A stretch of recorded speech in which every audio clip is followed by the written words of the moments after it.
ഒരു ആഡ് കണ്ടിട്ട് പോയി ചെയ്തതാണ്. സക്സസ് ആവുമെന്ന് വിചാരിച്ചാണ് ഞാൻ ചെയ്തത്. പക്ഷേ അത് അട്ടർ ഫെയിലിയർ ആയിപ്പോയായിരുന്നു. സത്യം പറഞ്ഞു കഴിഞ്ഞാൽ എനിക്കൊരു പുനർജന്മം തന്നത് ലാ ഡെൻസിറ്റിയാണ്. ദൈവം തന്ന മുടി എങ്ങനെയാണോ അങ്ങനെ ക്രിയേറ്റ് ചെയ്യുന്ന കരങ്ങളാണ് ഇവിടെയുള്ളവരുടെ കരങ്ങൾ. എനിക്ക് ആൾക്കാരെ ഫേസ് ചെയ്യാനും പുറത്തിറങ്ങി നടക്കാനും തല താത്തി നടക്കാനും ഒക്കെ ആയിരുന്നു എൻ്റെ ഒരു വിധി എന്ന് വിചാരിച്ച് ഞാൻ കരഞ്ഞിരുന്ന കുറച്ച് സമയങ്ങളൊക്കെ ഉണ്ടായിരുന്നു. അത് ചെയ്ത് കാശും പോയി.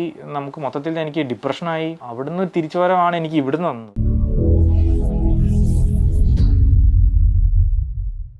ഹായ്, എൻ്റെ പേര് ശരത്ത്. ഞാൻ തൊടുപുഴയിൽ നിന്ന് വരുന്നു. ഇത് എൻ്റെ രണ്ടാമത്തെ ഹെയർ ട്രാൻസ്പ്ലാന്റ് ആണ്. ഞാൻ ആദ്യം ചെയ്തത് ഫെയിലിയർ ആയപ്പോഴായിരുന്നു. അതെൻ്റെ 23ാമത്തെ വയസ്സിലായിരുന്നു.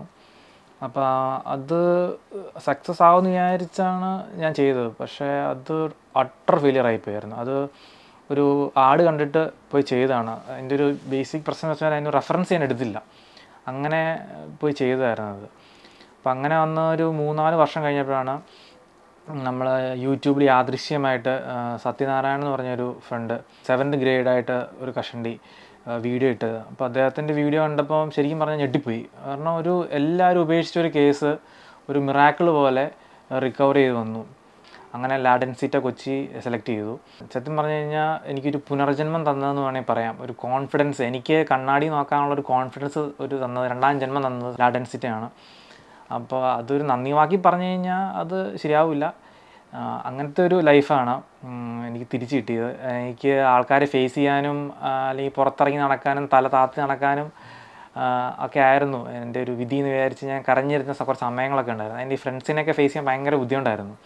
അത് അനുഭവിച്ചവർക്കേ ഇത് മനസ്സിലാവുള്ളൂ. അതായത് എസ്പെഷ്യലി ബോയ്സ്, അവർക്കാണല്ലോ കൂടുതൽ കഷണ്ടി ഉണ്ടാവുക. ഇങ്ങനെ ഫെയിലിയർ ആയി പോയവർ, അല്ലെങ്കിൽ ഇനി ഒരിക്കലും തിരിച്ചു കിട്ടില്ല എന്ന് വിചാരിച്ചവർക്കൊക്കെ ലാ ഡെൻസിറ്റി ഫൈനൽ ഒരു ഓപ്ഷനാണ്.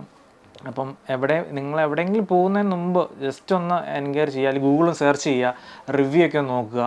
അപ്പോൾ അതിൽ എന്നാണെന്നാലും ലാ ഡെൻസിറ്റി ആയിരിക്കും ഫസ്റ്റ്. അതിനൊരു പകരം വെക്കാൻ സബ്സ്റ്റിറ്റ്യൂട്ട് വേറൊരു ഇതില്ല.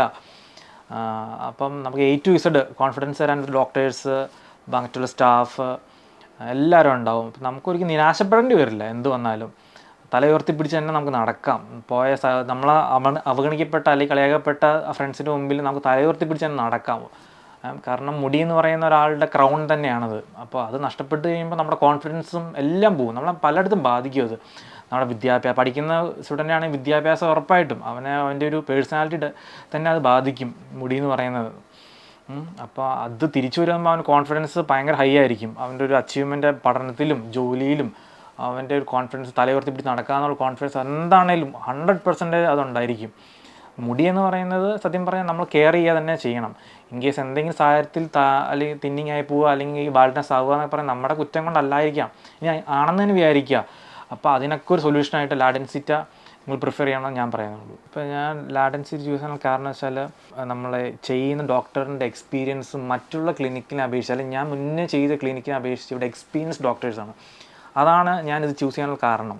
നമുക്കൊരു റിസൾട്ട് നാച്ചുറൽ ആയിരിക്കണം. ഇത് വെച്ചെന്നൊരു കുഞ്ഞും അറിയരുത്, അങ്ങനത്തെ ഒരു റിസൾട്ട് കിട്ടാൻ. അതായത് നമുക്ക് ദൈവം തന്ന മുടി എങ്ങനെയാണോ അങ്ങനെ ക്രിയേറ്റ് ചെയ്യുന്ന കരങ്ങളാണ് ഇവിടെയുള്ളവരുടെ കരങ്ങൾ. അത് ലാ ഡെൻസിറ്റി ക്ലിനിക്കിൻ്റെ ഒരു മികവ് തന്നെയാണ്. അത് കഴിവാണ്, ഇവിടെ ഡോക്ടേഴ്സിൻ്റെ എക്സ്പീരിയൻസ് ആണ്.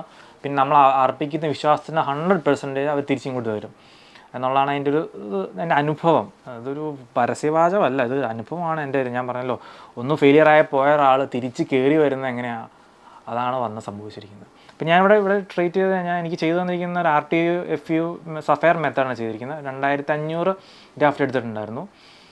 അപ്പം ആ ക്വാളിറ്റി എൻ്റെ ഹെയറിലുണ്ട്. പിന്നീട് എനിക്ക് പറയാനുള്ളത്, സെലിബ്രിറ്റീസ് ചൂസ് ചെയ്യുന്ന ക്ലിനിക്കാണ് ലാ ഡെൻസിറ്റി. അതിപ്പോൾ നിങ്ങൾക്ക് സെർച്ച് ചെയ്താൽ കിട്ടും. ലാ ഡെൻസിറ്റി ഫോർ എക്സാമ്പിൾ പറയുകയാണെങ്കിൽ ജീവൻ ഗോപാൽ, ആ ഉണ്ടായിരുന്ന ലുക്ക്, പഴയ ലുക്ക് അദ്ദേഹത്തിന് കിട്ടിയെന്ന് അദ്ദേഹത്തെ മുഖത്ത് കാണാൻ പറ്റും. അപ്പോൾ സെലിബ്രിറ്റി ചൂസ് ചെയ്യുന്ന ക്ലിനിക്ക് എന്ന് പറയുമ്പോൾ പിന്നെ സാധാരണക്കാർക്ക് എന്താ പേടിക്കാനുള്ളത്? അവരവിടെ ചെയ്ത് പ്രൂഫ് ചെയ്ത് അതിൻ്റെ വീഡിയോ അവർ തന്നെ ഔട്ടാക്കിയിട്ടുണ്ട്. അപ്പോൾ അതിലുള്ള ഒരു റിലയബിലിറ്റി എന്ന് പറയുമ്പോൾ നമുക്കൊരിക്കലും തള്ളിക്കളയാൻ ആവല്ലോ. അല്ലെങ്കിൽ അദ്ദേഹത്തിന് നമുക്കിപ്പോൾ എല്ലാവരും സോഷ്യൽ മീഡിയയിലുണ്ട്, ഇൻസ്റ്റാഗ്രാമിലുണ്ട്, നമുക്ക് പേഴ്സണൽ മെസ്സേജ് അയക്കാം. അവരെന്താണെങ്കിലും അത് കാണും, അല്ലെങ്കിൽ അവരുടെ ടീം അഡ്മിൻസ് കാണും, റിപ്ലൈ നമുക്ക് എന്താണെങ്കിലും തരും. അപ്പോൾ അവരുമായിട്ട് ചാറ്റ് ചെയ്യാനും ഒക്കെ ഉണ്ട്. അപ്പോൾ നമുക്ക് ഒരു റിലയബിലിറ്റി അങ്ങനെ എടുക്കാം. അതിൽ കൂടുതലൊരു റിലയബിലിറ്റി നമുക്ക് പറയാനില്ല. പിന്നെ നമ്മളൊന്നൊന്ന് അന്വേഷിച്ച് നോക്കുക, ടീമിനെ ഡോക്ടേഴ്സിനെ ഒന്ന് കാണുക, അപ്പോൾ അവർ സംസാരിക്കുമ്പോൾ നമുക്ക് തന്നെ കോൺഫിഡൻസ് ആണ്. നമുക്ക് സംസാരിക്കുമ്പോൾ തന്നെ അവരിങ്ങോട്ട് സജഷൻ തരും. അത് തന്നെ കേൾക്കുമ്പോൾ മനസ്സിനൊരു ആശ്വാസമാണ്.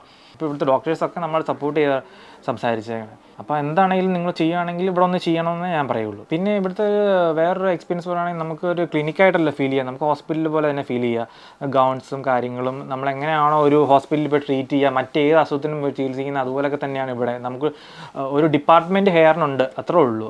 ഹോസ്പിറ്റലായിട്ട് പോലെ തന്നെയാണ്, ഹൈജീനിക്കാണ്. നമുക്ക് എന്ത് കാര്യത്തിനും വേണമെങ്കിലും നമുക്ക് അവർ ഡോക്ടേഴ്സ് ഹെൽപ്പ് ചെയ്യും.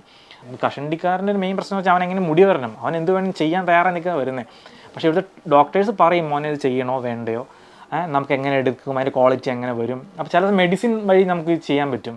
അപ്പോൾ അങ്ങനെ ചെയ്യുമ്പോൾ വെച്ചാൽ കുറച്ച് ഈ സാമ്പത്തികമായിട്ട് ഒരുപാട് പരാധീനമുള്ളവർക്ക് അത് ഭയങ്കര യൂസ്ഫുൾ. അതൊക്കെ ഡോക്ടേഴ്സ് പറഞ്ഞു തരും. പിന്നെ നമ്മുടെ ക്വാളിറ്റി ഓഫ് ഹെയർ നമ്മൾ അങ്ങോട്ട് വാശി പിടിച്ചാലും ഡോക്ടേഴ്സ് നോക്കിയിട്ടേ അവർ സർജറിക്ക് അവർ ഒരു ഓക്കെ പറയുള്ളൂ. അതാണ് ഇന്നത്തെ ഈ ക്ലിനിക്കിൻ്റെ മറ്റുള്ള ക്ലിനിക്കിനെ അപേക്ഷിച്ച് ഈ ക്ലിനിക്കിൻ്റെ എടുത്ത് പറയേണ്ടത്. അല്ലെങ്കിൽ സർജറിക്ക് വേണ്ടി തന്നെ ഒരു ബിസിനസ്സായിട്ടല്ല അവർ, ഒന്ന് ക്ലയൻറ്റിന് വേണ്ടി നമ്മൾ നിൽക്കുന്നു എന്നുള്ളതാണ്. ക്ലയൻറ്റ് സാറ്റിസ്ഫൈഡ് ആവണം. ഇവിടുന്ന് പോകുന്ന ഒരു ക്ലയൻറ്റ് നമ്മുടെ സ്ഥാപനത്തെക്കുറിച്ച് കുറ്റം പറയരുത്. അങ്ങനത്തെ ഒരു ട്രീറ്റ്മെൻറ്റാണ് നമുക്ക് ഇവർ തന്നിട്ടുള്ളത്. മറ്റുള്ള ക്ലിനിക്കെന്ന് വെച്ചാൽ എങ്ങനെയെങ്കിലും ബിസിനസ് പോലെ വന്ന് ചെയ്തിട്ട് എങ്ങനെയെങ്കിലും പണം തന്നു കഴിഞ്ഞാൽ അതൊക്കെ നിങ്ങൾ നോക്കണം, നമ്മൾ കൈ ഒഴിയും. അപ്പോൾ എൻ്റെ ഒരു അനുഭവം പേഴ്സണൽ പറയുകയാണെങ്കിൽ, ഞാൻ മുന്നേ ചെയ്ത ഒരു ക്ലിനിക്കിൽ നിന്ന് എനിക്ക് അനുഭവം ഉണ്ടായതുകൊണ്ടാണ് ഞാനിത് പറയുന്നത്. അത് ചെയ്ത് കാശും പോയി, നമുക്ക് മൊത്തത്തിൽ എനിക്ക് ഡിപ്രഷനായി. അവിടുന്ന് തിരിച്ചുവരവാണ് എനിക്ക് ഇവിടുന്ന് തന്നത്. അപ്പം അങ്ങനെയാണ് അത് നമ്മളിത് ഹൈലി ഞാൻ പ്രിഫർ ചെയ്യുന്നതും ഞാൻ ചൂസ് ചെയ്യാൻ കാരണവും.